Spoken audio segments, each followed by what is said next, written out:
Hi മക്കളെ, നമ്മൾ ഇന്ന് ഉണ്ടാക്കാൻ പോകുന്നത് ചിക്കൻ കട്ട്ലറ്റാണ്. അതിനു വേണ്ടി നമ്മൾ ചിക്കൻ ഷ്രെഡ് ചെയ്ത് വെച്ചിട്ടുണ്ട്. 3-4 റസ്ക് എടുത്ത് വെച്ചിട്ടുണ്ട്. റസ്ക് പൊടിക്ക് വേണ്ടി ഒരു സവാള അരിഞ്ഞ് വെച്ചിട്ടുണ്ട്. ഒരു പച്ചമുളക്, അതിൽ ഇഞ്ചി വെളുത്തുള്ളി പേസ്റ്റും എടുത്ത് വെച്ചിട്ടുണ്ട്. അതുപോലെ 2 പൊട്ടറ്റോ പുഴുങ്ങിയതായി എടുത്ത് വെച്ചിട്ടുണ്ട്. ഇനി നമുക്ക് അത് എന്താ ചെയ്യുന്നതെന്ന് ഞാൻ കാണിച്ചു തരാം. 2 മുട്ട നമ്മൾ അതിൻ്റെ ആവശ്യത്തിനായിട്ട് എടുത്ത് വെച്ചിട്ടുണ്ട്.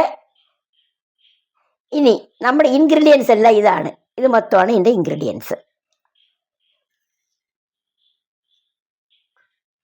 ഇനി നമുക്ക് ചട്ടി അടപ്പേ വെച്ചു തീ കൊളുത്താം. അല്പം എണ്ണ ഒഴിച്ചു കൊടുക്കാമേ. എണ്ണ ഒന്ന് ചുറ്റിച്ചിട്ട് എണ്ണ ചൂടാകുമ്പോൾ നമുക്കതിൽ എണ്ണ ചൂടായിക്കൊണ്ടേ ഇരിക്കുകയാണ്, കണ്ടല്ലോ. നന്നായി ചൂടാകട്ടെ. ആ വെള്ളമൊക്കെ ഒന്ന് വറ്റുമ്പോൾ നമ്മൾ പച്ചമുളകും ഉള്ളിയും ഇട്ട് കൊടുത്തിട്ടുണ്ട്. ഉള്ളി മീൻസ് സവാള. അത് നമുക്കൊന്ന് വഴറ്റാം. അത് നന്നായിട്ട് നമുക്കൊന്ന് ഇളക്കി കൊടുക്കാമേ. നന്നായിട്ടൊന്ന് ഇളക്കി കൊടുക്കാം. നന്നായി വഴറ്റട്ടെ. നന്നായി വഴന്ന് വരട്ടെ. നമുക്ക് വീട്ടിലാണെങ്കിൽ കൊച്ചുങ്ങൾക്ക് ചെയ്ത് കൊടുക്കാമല്ലോ. വഴന്ന് വന്നതിലോട്ട് നമ്മളെന്താണ് ശകലം ഉപ്പിട്ട് കൊടുക്കുന്നുണ്ട്. ചേർത്ത് എല്ലാം കൂടെ നന്നായി ഒന്ന് വഴറ്റിയെടുക്കട്ടെ. നിറം മാറി വരുന്നത് കണ്ടോ? അതെ, നന്നായി വഴന്ന് വരുന്നതിൽ നമ്മൾ ഇഞ്ചി വെളുത്തുള്ളി പേസ്റ്റ് കുറച്ചും കൂടി കൊടുത്തു.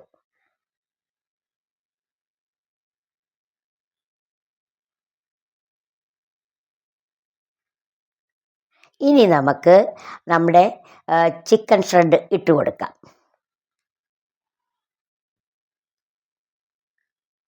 അത് നന്നായിട്ടൊന്ന് ഇളക്കാം.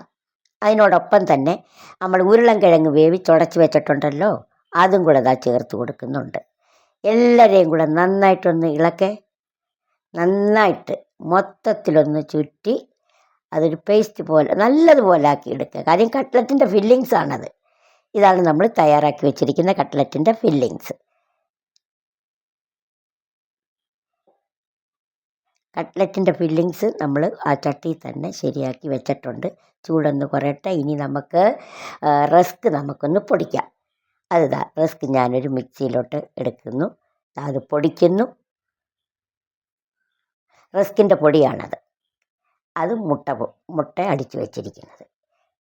ഇനി നമ്മൾ ഫില്ലിങ്സ് ഉരുട്ടിയെടുത്തിട്ട് റസ്ക് പൊടിയും മുക്കി മുട്ടയിലും മുക്കി വീണ്ടും റസ്ക് പൊടിയിലും മുക്കി മാറ്റി വയ്ക്കാം. അങ്ങനെ നമുക്കതെല്ലാം ഉണ്ടാക്കാം.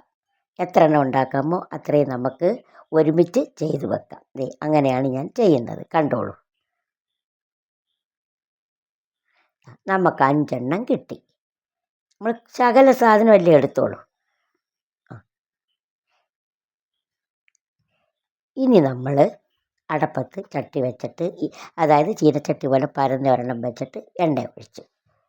എണ്ണ തിളയ്ക്കട്ടെ. അതിലോട്ട് നമുക്ക് ഓരോന്ന് പയ്യെ വെച്ച് കൊടുക്കാം. പ്രതലം പരത്തി എടുത്തത് കൊണ്ട് നമുക്ക് ഒടിയത്തില്ല.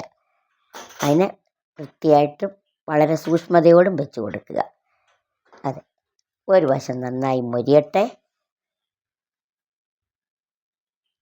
നന്നായി മൊരിഞ്ഞ് വരട്ടെ. ഒരു സ്പൂൺ വെച്ച് നമുക്ക് പയ്യെ അതിനെ ഒന്ന് മറിച്ചിട്ട് കൊടുക്കാം. കണ്ടല്ലോ. അപ്പോൾ മറുഭാഗവും ഏകദേശം വേവാറായി. കണ്ടല്ലോ. ഇനി നമുക്കതിനെ ഒരു പ്ലേറ്റിലെടുക്കാം. ഗ്രീൻ ചില്ലി കണ്ടല്ലോ. ഇങ്ങനെ മക്കൾക്ക് ഉണ്ടാക്കി കൊടുക്കണം. നമ്മുടെ വീട്ടിലുണ്ടാക്കുന്ന ഭക്ഷണം കൊടുക്കുന്നതാണ് നമുക്ക് നല്ലത്. എല്ലാവരും ഇതേപോലെ ചെയ്ത് മക്കൾക്ക് കൊടുക്കണം. സബ്സ്ക്രൈബ് ചെയ്യണം. ബൈ.